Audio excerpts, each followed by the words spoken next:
Au cœur de la réserve naturelle de Touéda et à quelques mètres seulement du parc national de la Vanoise, le refuge du Saut, sur la commune de Méribel, a fait peau neuve et été inauguré après 2 ans de travaux.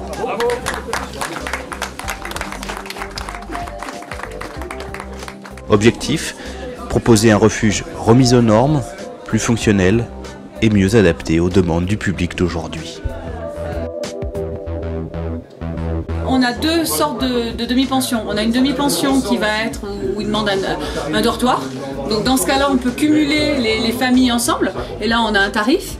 Et donc on est à 40 €. Et après, on a des gens qui peuvent venir et qui vont demander simplement 2 places et une chambre de tout. Donc dans ce cas-là, on a un tarif qui est un petit peu plus élevé. On est à 44. Mais par contre, la chambre est bloquée pour eux. Commencé en juin 2012, le chantier aura ainsi permis de passer de 19 à 25 places, tout en proposant un nouveau bâtiment totalement éco-responsable. Globalement, c'est 2 fois 4 mois et demi de travail, quoi.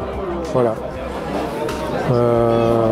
Donc pour 265 mètres carrés remis en état ou agrandi, voilà, neuf ou existant.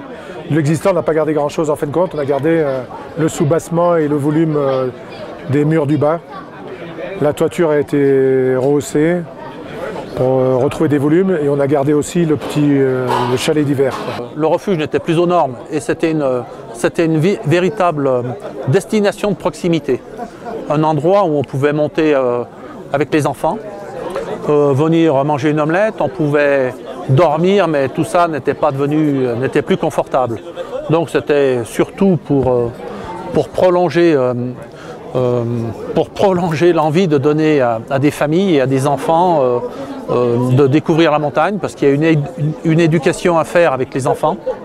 Et le fait de pouvoir avoir un premier palier avec un couchage, c'est très important.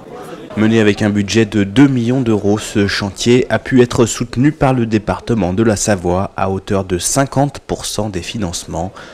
Ceci dans le cadre de sa politique volontariste votée par les élus savoyards pour favoriser la rénovation de nos refuges. En quelques années, nous avons plutôt rénové en grande partie ou créé 19 refuges sur tout le département de la Savoie, parce que nous étions partis d'un constat que l'offre d'hébergement en altitude qui amène ou qui propose aux randonneurs une pause ou une nuitée était devenue quelque peu vétuste, et comme dans notre société tout évolue et que tout généralement va vers un petit peu plus de confort, eh bien si nous voulions souffrir la concurrence vis-à-vis de nos voisins alpins, il fallait à tout prix mettre le niveau d'hébergement en altitude à une échelle supérieure, de telle sorte à ce que le randonneur puisse y trouver du confort.